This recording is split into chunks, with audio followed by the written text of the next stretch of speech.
Another person passed away recently, and that I have spoke a little bit about on my YouTube channel and posted on my news feed on Facebook and Instagram and Twitter. Um, and that was Tai Culture. And a lot of people, knew Tai Culture and followed Tai Culture on YouTube. He was a popular YouTuber. He was a designer. I mean, he designed underwear. Uh, and he was really cute. He was really cute, and he had passed away from what they saying is a apparent suicide. And a lot of people don't understand, and there's a lot of people making posts and videos and things like that right now about mental illness, and mental illness is real, and how people should, if they see any signs, if they think they, can't go on, like life is not worth living anymore.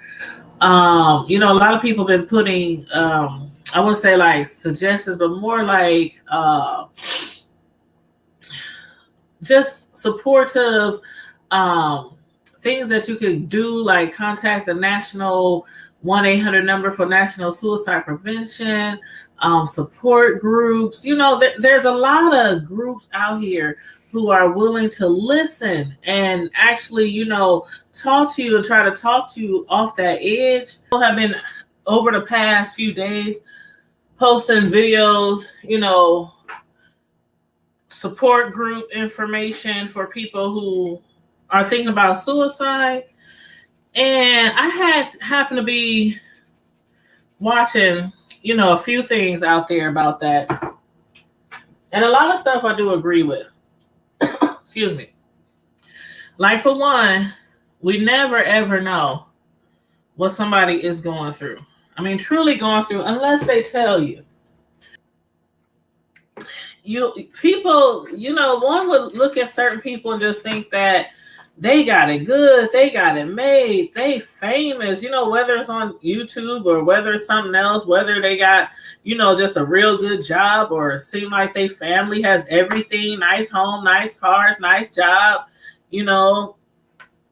kids in school and college, a lot of friends. You just never know, though, what people's really going through without them telling you. But sometimes you have to look for the signs, because some people are afraid, excuse me, or embarrassed to tell people that they've been thinking about hurting themselves. Especially in the Black community. A lot of people don't want to accept the fact or even acknowledge the fact that something might be wrong with them. They embarrassed, they don't want to speak about it.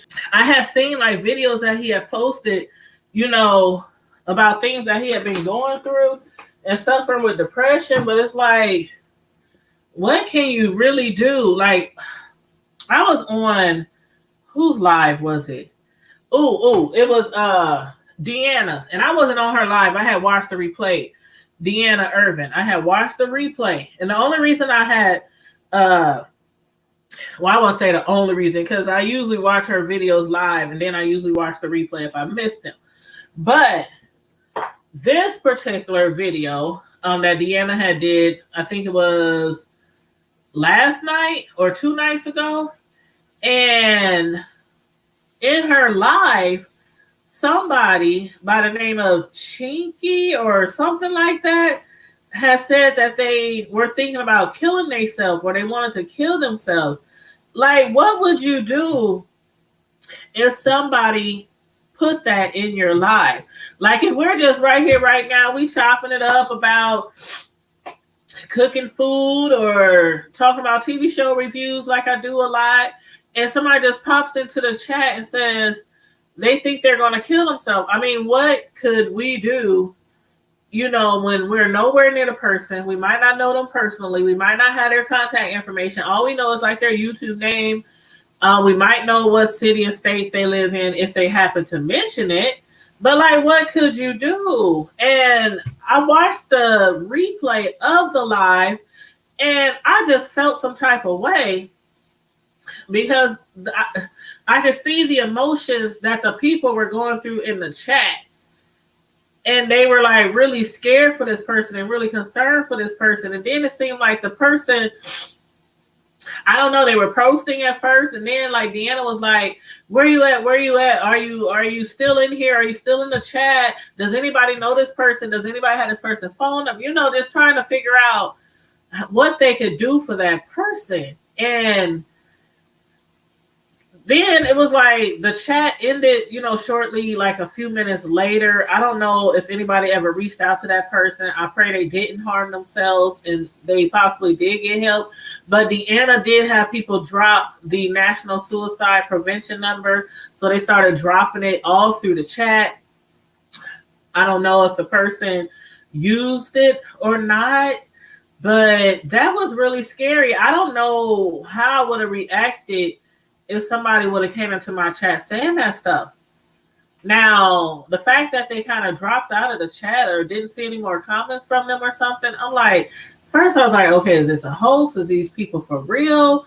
And then yesterday, I was watching a video that Sean Bradley had did. And he had did it live, but I was catching a replay. I think he had went live when I was at work. Sean Bradley, he was on his video, and I can see where he was coming from. He was like, okay, if somebody pops up in your life and tells you that they thinking about killing themselves, he was like, what are we supposed to do? He said, all we can do is post the National Suicide Prevention line. And he was kind of trying to say, if you really feeling that way, and if you really feeling like you want to kill yourself, most people by now, especially if you're grown, knows that there are support groups out there. There are people out there willing to help you and willing to assist you. And, you know, even if you don't have no family, if you don't have no friends, if you don't have no children, nobody at work, nobody to talk to, there are resources out there. And I'm like, somebody else would have probably listened to it and be like, oh, well, that's real negative. You're telling somebody in the chat, you know, if they were to do that, but really, seriously, what could you do? I mean, I don't know. I've never had those feelings before. So sometimes, a lot of times when people going through certain things, you're like, oh, well, you can't really say what you would or wouldn't do if you know, haven't been in those shoes.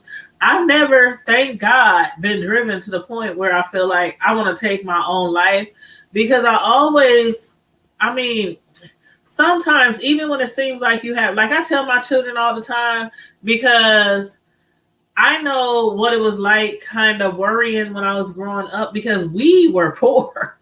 We didn't have a lot of nothing when we was growing up. I mean, there's always somebody who has less than you. So I'm not going to say we were like worse off than, you know, anybody I know, because most of the people I knew at that time was like in the situation we was in. Everybody in the hood, you know, some parents working, most of the parents on welfare, food stamps. My father, stepdad, you know, he worked hard at a packing plant when I was growing up, but still, you know, hey, we was in the very low income range growing up, and things that happened in our family, whether it was the lights, the gas, or having to move or anything like that, that we were having issues with, we always knew because our parents talked about it and they would like openly discuss it, which nothing is wrong with that. But, and mind you, since I've been grown and had kids, I've never had to, you know, deal with my lights off or my gas off or getting evicted or homeless, you know, after I had kids. Now, younger, before I had kids, after I moved away from home, there was like a year or so when I didn't have nowhere to stay. I was just popping here and there. I was just running the streets and doing all kind of stuff, being wild, you know, young days, young teenager, not as being as smart as I should have been. But after I had my children years later, I didn't have to deal with those issues. But every time something would come up, like when I was concerned about a bill or anything like that, I never would tell my kids because I didn't want them to worry. And if some people talk to their kids about stuff like that, you know, That's, you can do what you want to do. When it comes to raising kids, I never try to tell people you should do that, you should do that. You do what's best for you and your family, and your kids, and you just do what's best for you and your family. But me personally, like the cable bill, let's just say the cable bill could have a shut off notice today. I'm not gonna tell the kids. The car payment could be past due. I mean, all kind of things could go wrong, and I just wouldn't tell them. I would keep it to myself because I never want them to worry, because especially with children, we don't think that they have so much to worry about. Like, I know when I was a child, I know my mom and them probably thought, never think. I said, did I say think?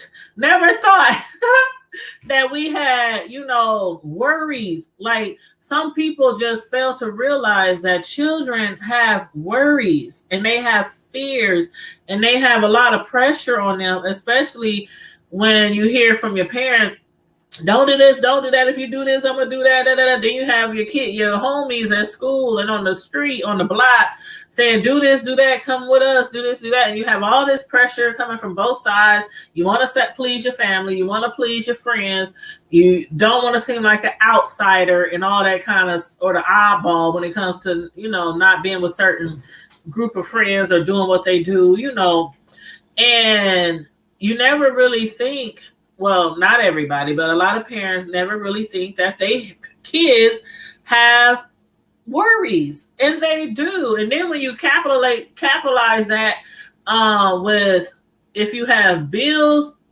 that aren't being paid, whether it's rent, gas, lights, things like that, and then putting that on, they be sitting at school. Dang, is the lights gonna be on when I get home? Dang, how's mama gonna pay the rent? Dang, what can I do to help mom? What can I, all these stress. And then they see all their friends at school with all these nice shoes and rides, and parents got good jobs and they always got money and bringing their own lunch to school, things like that. Kids see all that and they get stressed out. And that's why I feel like a lot of things that adults might be going through, they shouldn't put that on the children, because they already have so much stuff to worry about as a child. And I used to tell my kids, and I still do sometimes, y'all ain't got no worries. Like my son, okay, he bought a car, right? We bought him a car, and it's a decent car. He's in college, and we wanted him to have a car to go back and forth to school. And the fuel pump needs to be fixed. So he's running around here depressed, stressed out. I mean, in a funk, because his fuel pump is messed up. Now, I told him I can help him get it fixed, but I told him I'm not fixing it for him, because you are grown now. You have your own vehicle. And when I told you, if we get you a vehicle, I said, you are going to be responsible for the gas, for the insurance. Of course, I'm, as his mother, going to help, if he needs my help. But I know how much it costs. I done contacted some of my mechanic friends and all this kind of stuff, and checking out used parts, checking out new parts, helping him and assisting him. And I was like, you have to also, and he's like, well, damn, Mom, I don't get paid till Friday. I said, well, what would I do in this situation? I wouldn't be sitting around here all funky and attitude. Mom has to put stuff together, and you have to think on your toes sometimes and not get frustrated, because that's when you get worried, you get stressed out, and you start getting angry. And I mean, calm down. It's not the end of the freaking world. It's a fuel pump. It's a fuel pump. And even my oldest son, one time his transmission went out. And he was just, I'm like, it's a car. It's a piece of, stop worrying.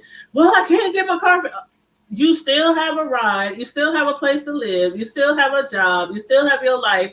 Like, I'm trying to teach them that stuff is going to happen while you're an adult. It's going to happen. But I'm like, Do you need a ride to work? Yeah. Do you need a ride home? Yeah.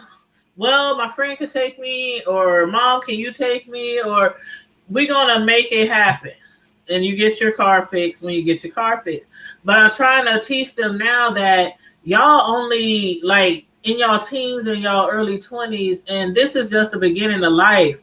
Don't let these pressures break you down and make you stressed out. And there's so much other things to be stressed out for. People out here with cancer, with lupus, with diseases, I mean, heart conditions, and nothing compared to what you might be going through.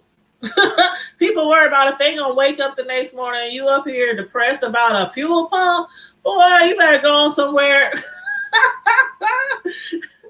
Monday morning, we gonna call the mechanic. We gonna have the car towed, and we go on from there. Like, no big deal. No big deal. But anyway, I didn't have this when I was growing up. I didn't have my parents sitting around. Back then it was just a different time, different parenting techniques.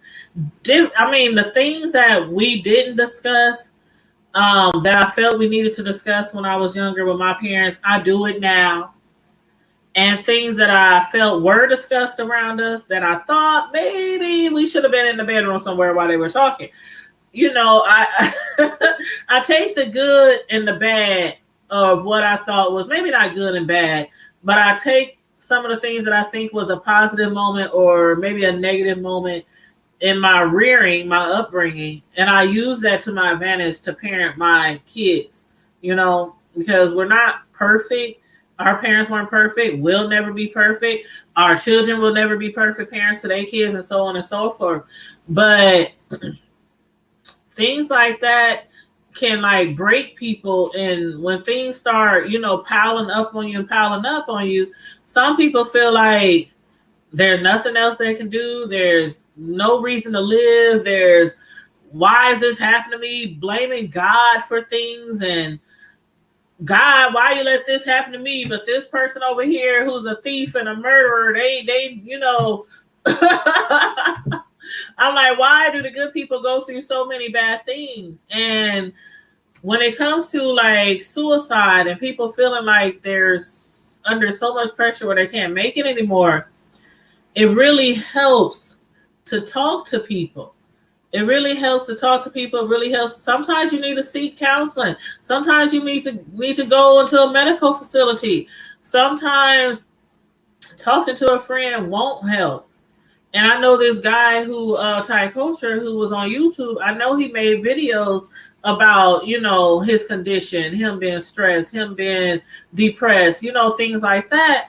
But as the other YouTuber, Sean Bradley, said the other day, what can we do on YouTube as viewers to help you?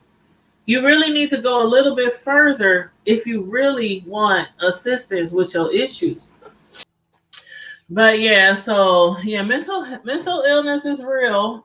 It's real. And when you think that somebody is going through something, you think they're stressed, they're pressured, the key is to be there for them. And I'm sure all of us has at least one friend that we know, one relative, one family member, a coworker, somebody who always seems like there's something going wrong. Like always, if it ain't the relationship, it's the kids, it's the car, it's the dog, it's the cat, they mama, they job. It's always something. Like, you ever have a friend where no matter who called who or where y'all at, the discussion mainly is one-sided. Like, that person is always talking and running the conversation, and you can barely get a word in. And sometimes that seems kind of irritating. But some friends like that, they really just need somebody to talk to. They might not have somebody at home who can listen to them, or they might, really feel the need to pour all their tea on somebody else and get feedback. And even if it might seem like, dang, You got problems with that dude again, why don't you just leave him? Why you still with him? Why you still, or, if it's the job, why don't you quit? Just find another job. Just, some things it might seem so common to do. Like, is this really an issue? Like, you might feel that way sometimes about people that you are communicating with. But again, it's like you want to say be there for people, and then it's like, okay, dang, this person always got something going on. You never know. You never know. Like, you just never know. Just for you listening and talking to them and letting them, use your shoulder might be keeping them from doing something to themselves or taking a life. Or, I mean, there's people out here who take their life. They take their children's lives. They take their wife's life. Then they take their own life. And it's really important to be here for our friends. Like, really, really important. Even the ones that you be like, doggone it, I don't want to answer this phone call. We just talked last night. I don't feel like talking to you. Never know, because some people just don't outright say, I'm thinking about doing this to myself. They just, and it's so sad that we can't tell people something like that because of the criticism. They think they're going to be ridiculed, in wake of this YouTuber Tai Couture, who they said apparently committed suicide. Big YouTuber, well known, well loved, many subscribers, clothing, underwear designer. It seemed like, he had a lot going on for himself, but he battled with depression for some time. He battled with depression. And getting back to Sean Bradley, what he had said on his channel, basically when he was talking about the person who came into Deanna Irvin's chat and said, I'm thinking of committing suicide or killing myself or something. He was like, when you feel that way, don't come on social media. Because a lot of people on social media, we might have subscribers that really, really care about us or really, really like us. And then we might have subscribers that's just tuning in for the tea, tuning in because they're trying to find something to talk about. Everybody who subscribes to you do not like you. You please believe me. Everybody who subscribes to your channel do not like you. They just be trying to keep up with you so they can have something to talk about. And usually it's you if they don't like you.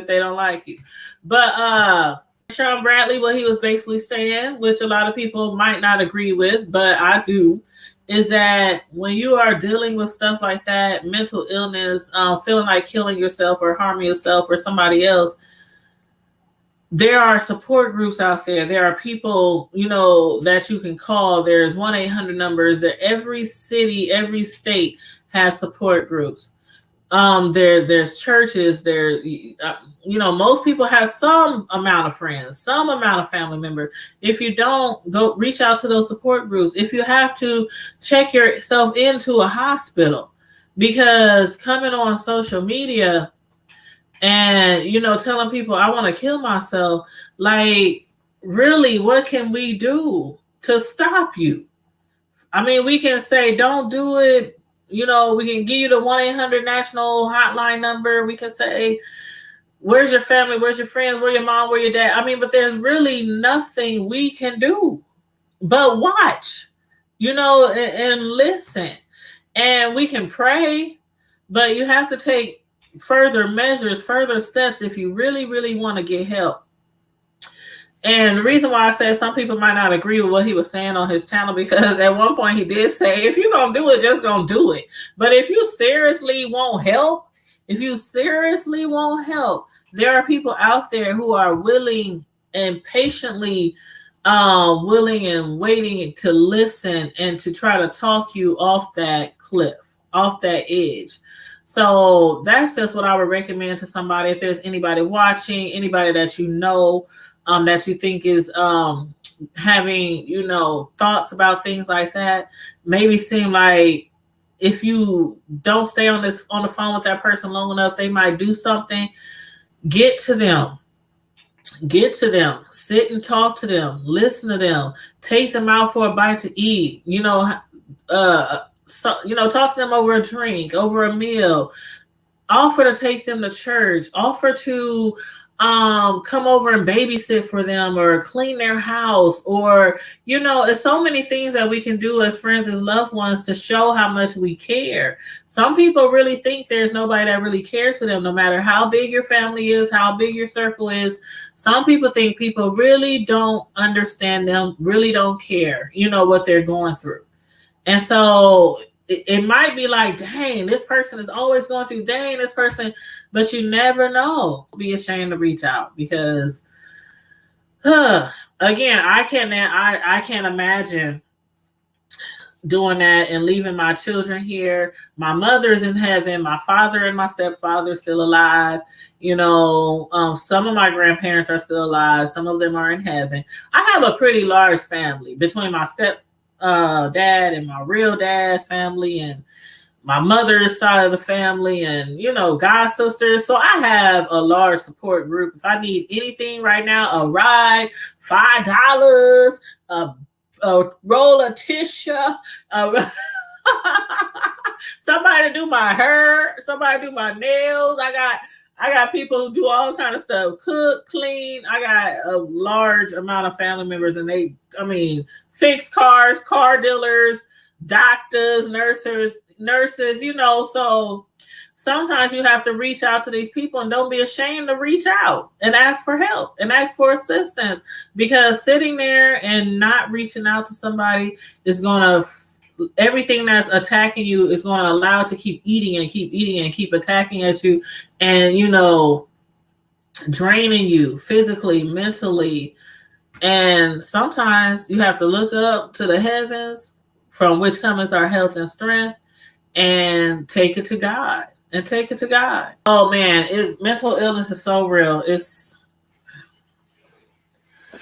And I know this is a YouTuber that we're discussing, but this goes for anybody. Anybody. You don't have to be famous.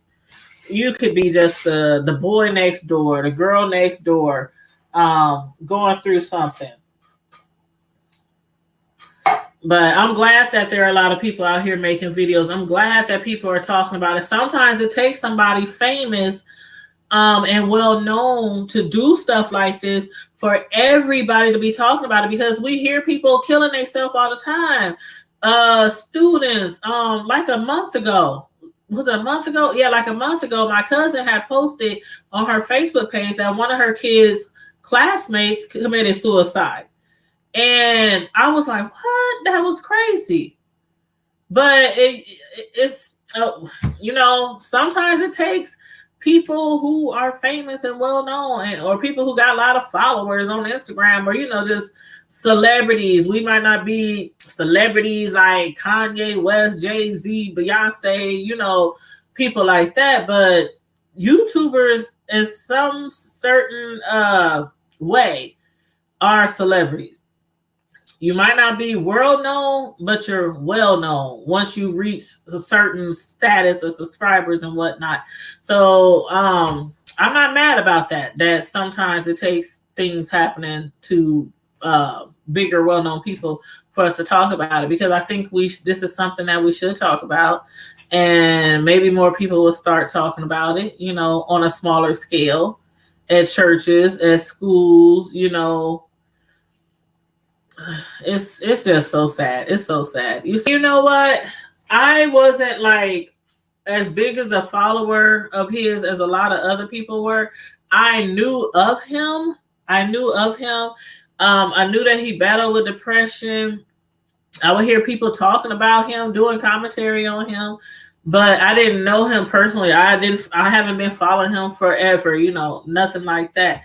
But from what people say and how people feel about him, he was really inspiring to a lot of people. And it's sad that you can be so inspiring to so many people, but not to yourself. It's crazy. It's sad that you can't see any reason why you should not kill yourself. Like any reason, a particular friend, a particular parent, a particular child, a favorite cousin, some reasons you have to see a reason to not do it. Like these people that's going to be left behind, these people that depend on me, all these people that love me, all these people that you have to see a reason. And that's the thing. People sometimes need help to see a reason why they should live, why they should try to survive. So again, I'm glad that a lot of people are talking about it and making videos about it and posting about it on Facebook, Instagram, Twitter, you know. So, but yeah, so I hope everybody enjoyed the live. I hope everybody took something from the live, especially when it comes to mental illness and being there for our friends as a support system, because we don't never know when it might be us who might need a support system. You know, when it seems like everything is just going wrong and we just don't know what else to do and our mind is boggled all over the place, it's best to try to get that support system. Reach out to, you know, that hotline, the National Suicide Hotline. Do stuff like that before you get too far pulled into a depressive state of mind. Once you get to that depressive state of mind, sometimes people just aren't strong enough to get out of that. So, yes. So anyway, guys, I'm going to get out of here. I'm going to finish this dinner. I'm going to clean up this kitchen. I got pots and pans everywhere. And get ready so I can head into work after this food is done. You guys, I hope you have a wonderful Sunday, a wonderful Sunday evening, and a blessed new week.